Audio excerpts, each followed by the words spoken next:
Ok, agora nós vamos abrir aqui o nosso projeto, né? T2TIRP, fontes, contas a receber DPR. Se eu abrir aqui o meu data module, eu não vou ter mais problemas, porque agora os meus componentes estão devidamente instalados. Mas o que me interessa nesse momento aqui é o lançamento a receber, tá? A princípio, essa janela é bem parecida com as outras, é igual aqui, né? Essa parte, inserir, alterar, excluir, filtrar, eu tenho todas as opções que eu teria para um cadastro padrão. Quando eu jogo a grid para trás, aí eu começo a perceber as diferenças que essa janela tem para as de outrora, né? Primeira diferença é uma janela mestre de detalhe. Isso aqui já foi falado no módulo de contas a pagar, nós vamos explicar novamente aqui, tá? Então eu tenho aqui os dados do cliente, os dados do documento de origem, natureza financeira, parcelas, valor total, valor recebido e o primeiro vencimento. E aqui nessa grid vão ficar as parcelas desse lançamento. Aqui são os dados do lançamento, aqui vão ficar os dados da parcela. Como é que os dados das parcelas vão aparecer aqui? Através desse botãozinho aqui, ó, gerar parcelas. Clique em gerar parcelas, ele vai gerar as parcelas daquele lançamento. O botão emitir boletos, ele vai emitir os boletos das parcelas que estão selecionadas para a emissão de boletos. A gente vai ver isso aqui na prática já já, tá bom? Perfeito, então vamos jogar isso aqui de novo para trás. Vamos analisar o nosso código, né? Aqui no nosso código nós temos o seguinte, olha. Ao criar o formulário, eu configuro o meu cliente dataset do lançamento receber. Esse cliente dataset do lançamento receber está no meu data module, tá? Cliente dataset lançamento receber. Eu estou configurando ele aqui. Eu limpo a definição dos campos, adiciono todos os campos que são necessários. Depois eu seto aqui a forma de visualização, que é o display format dos campos valor total e valor a receber. Depois que eu faço isso, eu configuro a grid referente a esse cliente dataset, que no meu caso é essa grid aqui, o nome dela é grid, tá? Então eu configuro todas as colunas, né? ID da natureza financeira, do documento de origem, a quantidade de parcelas, ou seja, todos aqueles campos que eu acredito que devam aparecer. Neste caso são todos. Eu tenho aqui 9 campos, os 9 campos estão aparecendo aqui, do 0 até o 8. Depois disso eu configuro a minha grid secundária, tá? A grid secundária é aquela lá de dentro, que nós vimos onde vão ficar as parcelas, né? Então eu tenho lá o número da parcela, a data de emissão, data de vencimento, desconto até tal data, valor. E agora eu tenho alguns campos que ficam escondidos, né? Não escondidos, esse boleto não fica escondido, mas é nesse boleto que eu vou colocar a informação se aquele boleto deve ser, para aquela parcela, deve ser emitido ou não. Os campos persiste, ID lançamento receber. Tá? Aqui eu configuro os títulos da grid parcelas, que é a grid que está vinculada ao cliente dataset parcela receber. Observe que eu configuro até o campo de número 5, que é o campo do boleto aqui, ó, tá? Esses outros três eles vão ficar invisíveis, eles não precisam aparecer para o meu usuário. Ok? Depois eu pego os campos, né, do lançamento a receber e jogo lá no Combo Box Campos, que a gente já viu em módulos anteriores. Action inserir nós já vimos em módulos anteriores, Action alterar nós também já vimos em módulos anteriores, mas aqui eu tenho uma pequena diferença quando eu clico no alterar, né? Eu carrego as parcelas lá na minha grid de parcelas.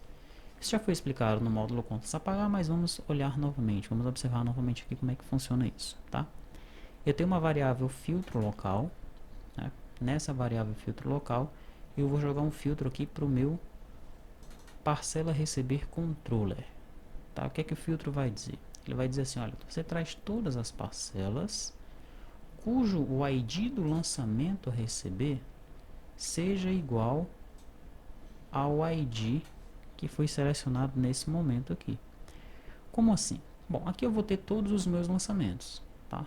Então eu tenho aqui, João, tá devendo R$1.000. Pedro, 5.000. Empresa 01, tá devendo 100.000. Cada lançamento desse tem pelo menos uma parcela, e pode ter várias. Então o João que está devendo R$ 1.000, ele tem 5 parcelas. Cliquei em alterar, o que é que ele vai fazer? Ele vai carregar as parcelas desse lançamento. Vai carregar onde? Vai carregar aqui, ó, nessa grid de baixo. Vão aparecer os dados do lançamento aqui. Os dados do lançamento são referentes ao que está aparecendo na grid anterior lá. E aqui embaixo as parcelas desse lançamento, certo? Para isso eu chamo o método consulta do tParcelaReceberController. O tParcelaReceberController é um controller diferente, ele tem só o método consulta mesmo, tá? Então ele vai lá no servidor, no também tParcelaReceberController, faz a consulta, retorna a consulta aqui para ele, são as parcelas daquele ID do lançamento, e aqui ele configura o parcela receber. Importante, decimal separator ponto, decimal separator vírgula. Por que isso? Já foi explicado também no contas a pagar, vou voltar a repetir aqui, né?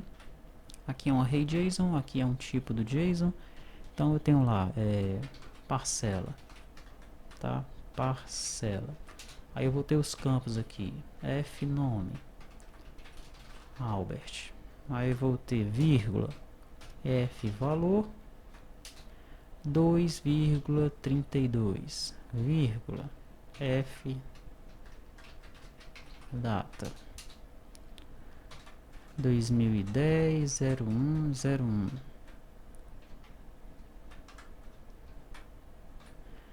Então veja, para eu separar os itens do array, eu uso quem? A vírgula, né? Só que se o meu valor for com vírgula, vai dar um problema aí, quando ele for converter de objeto para JSON, tá? De JSON para objeto. O que eu fiz então? Nesse momento, antes de eu fazer a conversão aqui JSON para objeto, eu altero o decimal separator para ponto. Então o sistema ele já sabe, então aqui é um ponto, tá certo?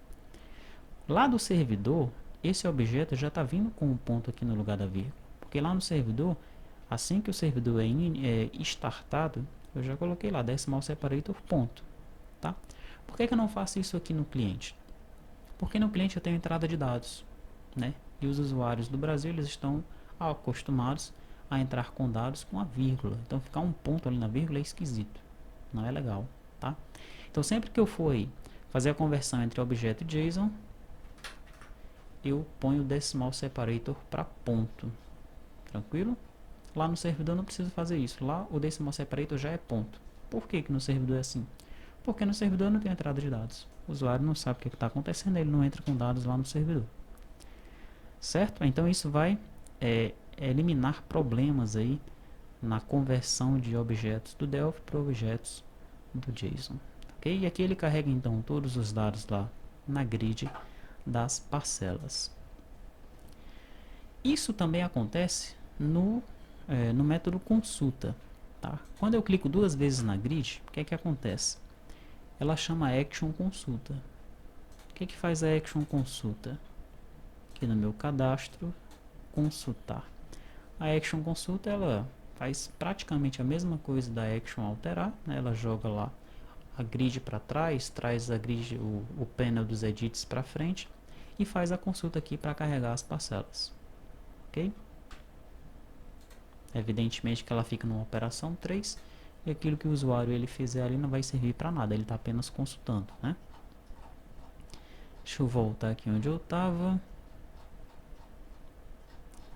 Carregar as grids, section alterar, action excluir, action salvar a gente vai ver com mais calma depois, action cancelar, action consultar nós vimos agora, filtro rápido a gente já aprendeu sobre isso, filtrar já aprendemos sobre isso, primeiro e último já vimos como é que funciona, essa daqui ó, keydown do edit ID, vai chamar a janela de lookup. Vamos ver depois isso daí. Mesma coisa no keydown do edit cliente, mesma coisa no keydown do edit natureza, né? A gente já viu isso aqui no contas a pagar, mas lá está um pouquinho diferente, aqui está mais evoluído, tá? Lá no contas a pagar, o keydown do edit do fornecedor, que é lá no contas a pagar, que é o cliente, né? Ele não estava implementado e aqui ele já está implementado. tá? Então, qual foi a evolução que existiu na tela de lookup? A gente vai ver depois. Ok, edit valor total, isso aí a gente, apenas para repetir o valor total do valor a receber. Anterior e próximo a gente aprendeu sobre isso. Página anterior e página próxima já vimos. Grid para edits, apenas para jogar os dados da grid nos edits. Aqui para limpar os campos. Gerar parcelas a gente vai ver com mais calma.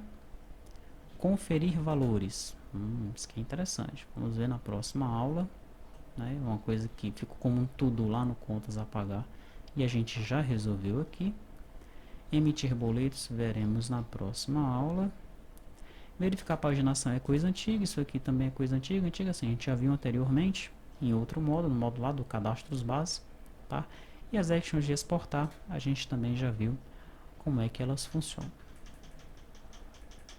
Então é isso, na próxima aula nós vamos abordar essas outras actions que ficaram para depois, né?